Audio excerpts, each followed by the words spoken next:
खुलुमबाय बेयो बड'लेण्ड इंखं टेलिभिजन दिनै 24 जुन 2020 बुधबार खालि सानसेनि बरादखौ नोंथांमोननि खाथियाव लानानै फैदों आं सदानन्द दैमारिया। सिगां फरायथिनो लादों मेष राशि। दिनैनि साना जोबोर मोजां, गोसोआव जोबोर गोजोननाय मोनगोन, देहाया मोजाङै थागोन। अब्लाबो जानाय लोंनायाव सांग्रां थानाया गाहाम। बहानिफ्रायबा मोजां खौरां फैनो हागौ। रांखावरियाव जोबोर मोजां, बेफार फालांगियाव मोजां मुलाम्फा मोननो हागोन। गोबां खामानियाव मुखुब थागोन। न'खराव अनलायनाय फैगोन। बहाबा थांनांगौब्ला दिनै जोबोर मोजां, गुबुननि गोसोखौ बोनो हागोन। समाजाव मान मोनगोन। मावनो लानाय खामानिखौ थि समावनो मावफुंनो हागोन। वृष राशि। दिनैनि साना जोबोर मोजां, गोसोखौ जोबोर गोजोननाय मोनगोन। गोसोनि साननाय आरो लुबैनायफोरा जाफुंजोबगोन। गोसोनि बोलोआ बांगोन। मावनो लानाय खामानिखौ थि समावनो मावफुंनो हागोन। समाजाव मान मोनगोन। रांखावरियाव मोजां, बेफार फालांगियावबो मोजां होनजायो। बहाबा थाङोब्ला दिनै जोबोर मोजां। न'खराव बिसि फिसायनि गेजेराव अनलायनाय फैगोन। देहाया मोजाङै थागोन। गुबुननि हेफाजाब मोनगोन। गोसोआव गोदान साननाय आरो मिजिं फैगोन। मिथुन राशि। दिनैनि साना मोजां आरो गाज्रिनि गेजेरजों बाबेनलांगोन। गोसोखौ गोजोननाय मोनगोन। देहाया मोजाङै थागोन। अब्लाबो जानाय लोंनायाव सांग्रां थानाया गाहाम। रांखावरियाव मोजां, बेफार फालांगियावबो मोजां मुलाम्फा मोननो हागोन। न'खराव नांलाय खमलाय एबा एना एनि जानो हागौ। सांग्रां थानाया गाहाम। समाजाव मान मोनगोन। गोसोनि बोलोआ बांगोन। मावनो लानाय खामानिखौ मावफुंनो हागोन। सेंग्रा सिख्लाफ्रा जोबोर रमान्टिक जागोन। फरायसाफ्रा फरायनायाव गोसो दुंगोन। सोरबा लोगोनिफ्राय हरखाबै गाज्रि खौरां फैनो हागौ। कर्कट राशि। दिनैनि साना जोबोर मोजां, गोसोआव जोबोर गोजोननाय मोनगोन। मावनो लानाय खामानिखौ थि समावनो मावफुंनो हागोन। रांखावरियाव मोजां, बेफार फालांगियावबो मोजां। देहाया मोजाङै थागोन। गुबुननि हेफाजाब मोननो हागोन। न'खराव अनलायनाय फैगोन। गोथों आरो थि मोजां साननो रोंगोन। जेरावबो देरहासार जागोन। समाजाव गोबां मान मोननो हागोन। सिंह राशि। दिनैनि साना बारा मोजां नङा। गोसोआव गुलाय गुजाय साननाय फैगोन। मावनो लानाय खामानिखौ मावफुंनो हानाय नङा। सोरबा लोगोआ खहा खालामनो नाजागोन। सुथुरा बांगोन। रांखावरियाव मोजांद्राय नङा होनजायो। धोन खहा जानो हागौ। बेफार फालांगियाव मोजांद्राय नङा। गोसोनि साननायखौ गुबुननो फोरमायाब्ला गाहाम जागोन।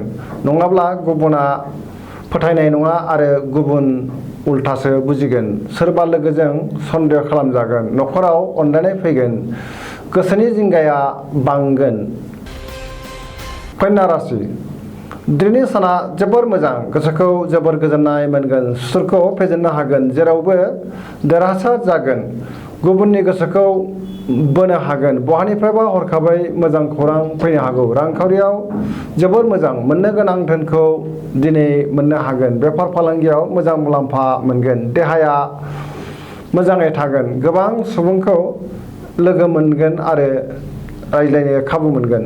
न'खराव अनलायनाय फैगोन। गोबां खामानियाव मुखुब थानांगोन। सेंग्रा सिख्लाफोरा गोसोनि साननायफोरखौ फोरमायलायनो हागोन। फरायसाफोरा फरायनायाव गोसो दुंगोन। तुला राशि।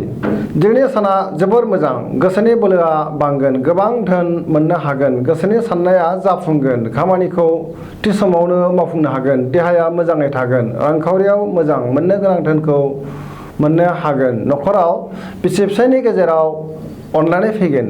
समाजाव मान मोनगोन। बेफार फालांगियाव मोजां मुलाम्फा मोननो हागोन। सोरबा लागोनि हेफाजाब मोनगोन। जेरावखि थाङा मानो एबा खामानि मावा मानो जाफुंसारगोन। वृश्चिक राशि। दिनैनि साना जोबोर मोजां, गोसोखौ जोबोर गोजोननाय मोनगोन। गोसोनि बोलोआ बांगोन। मावनो लानाय खामानिखौ थि समावनो मावफुंनो हानानै गोसोखौ गोजोनसिननाय मोनगोन। गोसोनि साननायफोरा जाफुंगोन। समाजाव मान सन्मान मोननो हागोन। न'खराव अनलायनाय फैगोन। रांखावरियाव मोजां, बेफार फालांगियावबो मोजां मुलाम्फा मोननो हागोन। देहाया दिनै मोजाङैनो थागोन। गुबुननि हेफाजाब मोननो हागोन। बहाबा दावबायहैनोबो खाबु मोनगोन। फरायसाफोरा फरायनायाव गोसो दुंगोन। सेंग्रा सिख्लाफोरा मोजां खौरां मोननो हागोन। धनु राशि।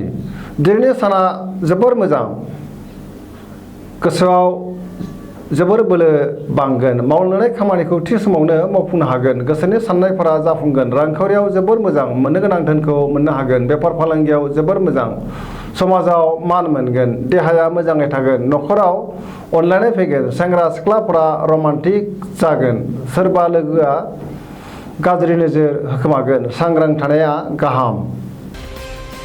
मकर राशि दिनैनि साना जोबोर मोजां गोसोखौ जोबोर गोजोननाय मोनगोन गोसोनि साननायफोरा जाफुंगोन रांखावरियाव जोबोर मोजां मोननो गोनां धोनखौ मोननो हागोन बेफार फालांगियाव मोजां मुलाम्फा मोननो हागोन गुबुनजों मोजां सोमोन्दो लाखिनो रोंगोन न'खराव अनलायनाय फैगोन बिदा फंबायनि हेफाजाब मोनगोन सेंग्रा सिख्लाफ्रा दिनै गोसोखौ जोबोर रमान्टिक मोनगोन फरायसाफ्रा फरायनायाव गोसो दुंगोन।